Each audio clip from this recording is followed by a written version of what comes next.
Good morning, Facebook friends and YouTube subscribers. Today is Monday, July 7th, 2014. I have a question for one of my Facebook friends, Dr. Boyce Watkins. Dr. Boyce Watkins is a man I admire. He has a PhD from Ohio University. He's written several books. He's an author, a political analyst, a social commentator. He's all over the place. He's been on radio, on TV. I guess you could call him a social activist for African American issues. He has a very lengthy background. He went to Syracuse University, the University of Kentucky, the University of Indiana, University of Rochester. He's been to very educated, well-rounded individual. He's written several books, and recently I've seen one he has called "Commercialized Hip Hop: The Gospel of Self-Destruction: 7 Ways the Black Industry Promotes Black Male Genocide." Okay, so I get his background. He's very educated, smart, intelligent African American. He was born in June 20 of 1971. I was born April 9th, 1970.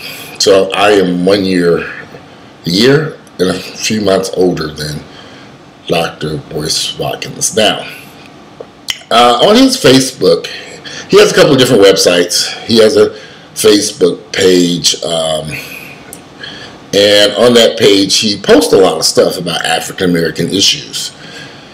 And so I guess my question to Dr. Boyce Watkins, because it's very concerning to me that most of the stuff that you post a lot of stuff blaming white Americans for the issues Black Americans face today. And I'm not by any means negating the fact or saying that white Americans have not created some issues in African Americans' lives. But at what point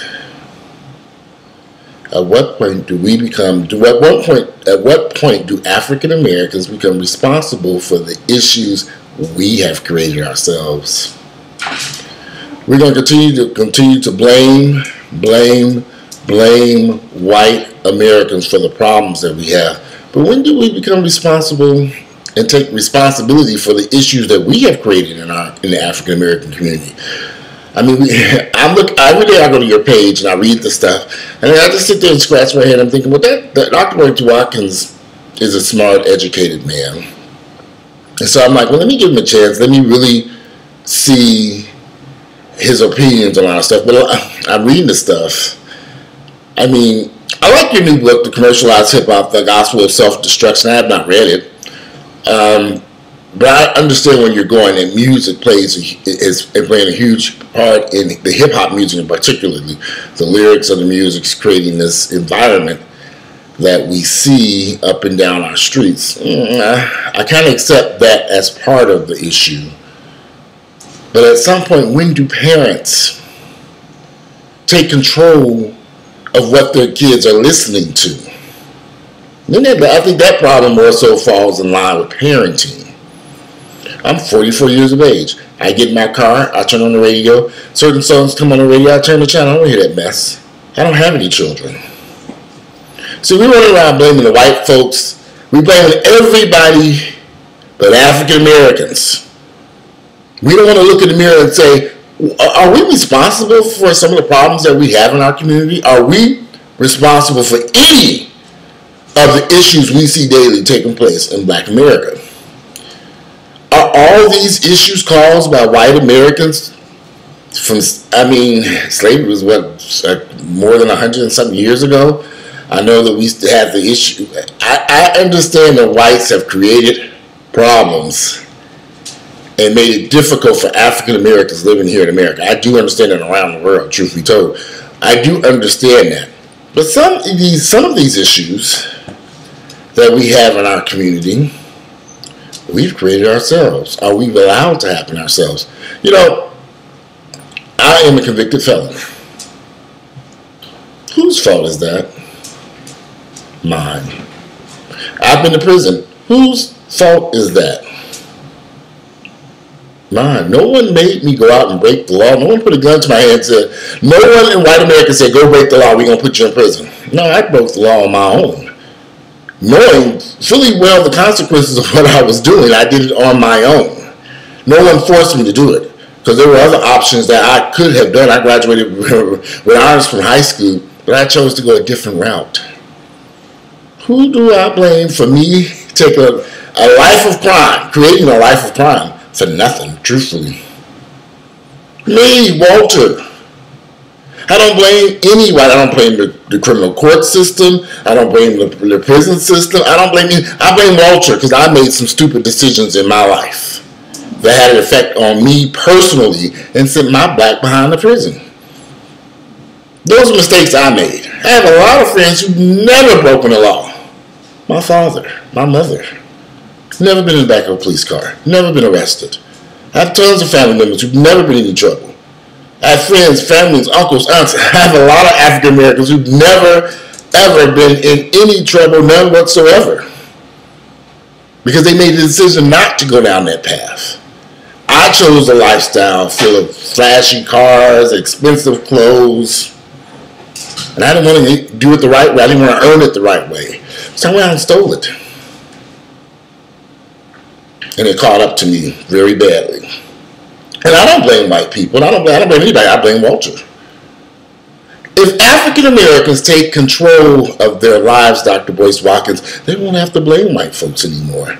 We have too many African Americans being born all across this country to teenage women, or women under the age, teenage girls or women, whatever you want to call them, under the age of 20. This has been going on for the past 30, 40 years, if not longer. These children are not being given the right opportunities when you're born into an environment where your mother is not old enough to even support and take care of you.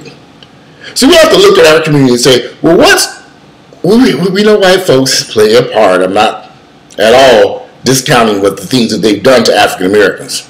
I get that.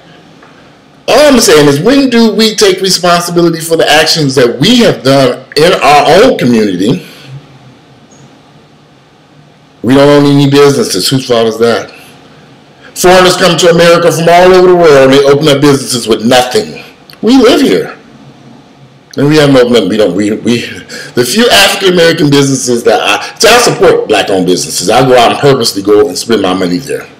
But they're so hard to find. They're very hard to find. Because I understand the importance of us helping each other. I understand the importance of having black-owned businesses.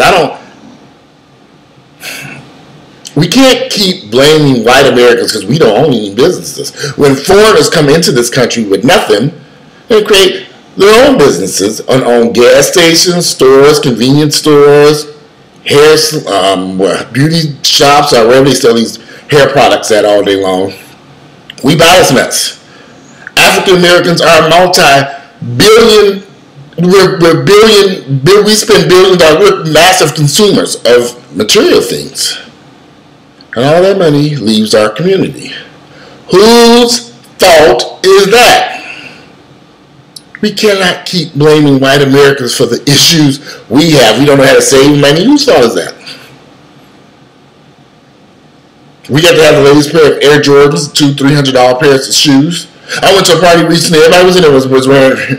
Everybody at this party of 30-plus-year-old men were in $200 and $300 pairs of Nikes. I don't buy those expensive shoes. Now I just sit there in shock, looking at the foolishness that we spend our money on. This crap, this junk. Whose fault is that? Ours. We cannot keep blaming white Americans for the issues that we have created. At some point, we have to be responsible for black America. This is our American dream. We're living our own American dream. Let me tell you something. I might be a convicted felon, but it hasn't stopped me from doing anything in my life. I'm working on all types of projects and doing all kinds of stuff. Maybe being a convicted felon opened doors for me because I've seen the side of black America a lot of you all have not seen. I've seen it. I've seen these 18, 19, 20, 21, 22-year-old kids who've graduated from high school but cannot read a lick. How did they get through the school system? They can't read. But we want to blame white Americans. But they were at all black schools with black administrators, black teachers, black. How did they get through the system? You know, Atlanta got a major problem with the school system, and they're taking the old superintendent to jail. I hope they lock her ass up, and she gets sent to prison. This is a black woman. And she knew what was taking place. These teachers knew what was going on. They knew they sent these kids through Atlanta public schools and did not educate them. These were not white folks. These were black people. Change the test scores. I've met so many young African Americans who graduated from high school here in Atlanta, and they cannot read. They cannot write. They have difficulty with math. We did this to ourselves. I can remember my father, now I come from a father who was out of Mississippi, Louisville. My father could not read nor write. But let me tell you something. My father made me get up every morning after we got to delivering the newspapers. Every morning, if we didn't have to shovel some snow, I had to sit there and read him the newspaper before I went to school. I was embarrassed by my father not being able to read and write. For years, I was angry with him. It wasn't until I became an adult that I began to see, I understood why he made me read to him. My father was very actively involved in my life. And my mother and father were right there every day. I mean every day. There were very few times I came home and neither my mother or my father or both of them were sitting in that house. After my father got off from work, he was right there. And that's at least another issue. Single mothers think that they can raise these kids alone. They go, even if they're educated, how can you work a job and raise a child when no parents at home? We got a problem. We don't understand the importance of having a husband or a wife at home to take care of the children. See, that's our biggest problem right there, not white Americans. It starts with family. It starts at home. So we can do all this stuff about hip-hop, the commercialization of hip-hop. Yeah, I get what hip-hop has done. I understand what's going on the radio.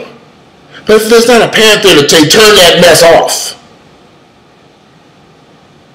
See, I went to prison because I didn't listen to my parents. They were right there saying, do not do this. And I did it anyway. But they were right there telling me, don't do this. I was a grown man. I was over 18, 19 years of age. Could make my own decisions. And boy, did I make some hellified dumb decisions. And I don't blame anybody for that. But Walter. Walter the Hampton second me. African Americans will never change, Dr. Boyce Watkins, until we take control of our own lives. Until we stop the blame game, sit down and say, what are we doing wrong? What are we doing wrong in our own community? We've got to sit down and really work on that. We can't keep blaming people. The prison system is there. But if you don't break the law, if you don't violate and break the laws, you're going to end up in prison. They're not just plucking people innocently off the streets and putting them in prison. Oh yeah, some people get charged for crimes, and occasionally you've heard people make it all the way to death row and they were innocent. That doesn't happen all the time. You got a prison system full of people who did commit those crimes. That's why they're there, and they go back. They get out of jail, they commit more crime, they go back. I got friends who go back and forth in and out of prison all their lives. This is all they know. But whose fault is that? It's theirs. All I'm saying is, Dr. Boyce Watkins, I admire you. I think you're a smart and intelligent man. This video is way longer than I wanted it to be. But at some point, African Americans have got to be accountable for their own actions. We cannot continue to sit around blaming white Americans, corporate America, the prison system, the judicial system. We keep blaming, but we don't want to look in the mirror and look at our own selves and say, what are we doing wrong? And how can we correct this? See, it starts there. And until we wake up and realize that we are in control of our own destiny, nothing will change. Until we wake up and realize we are in control of our own destiny in Black America, these problems that we see daily will persist forever, because we hold the key to change, and not white Americans. We hold the key to change in our community.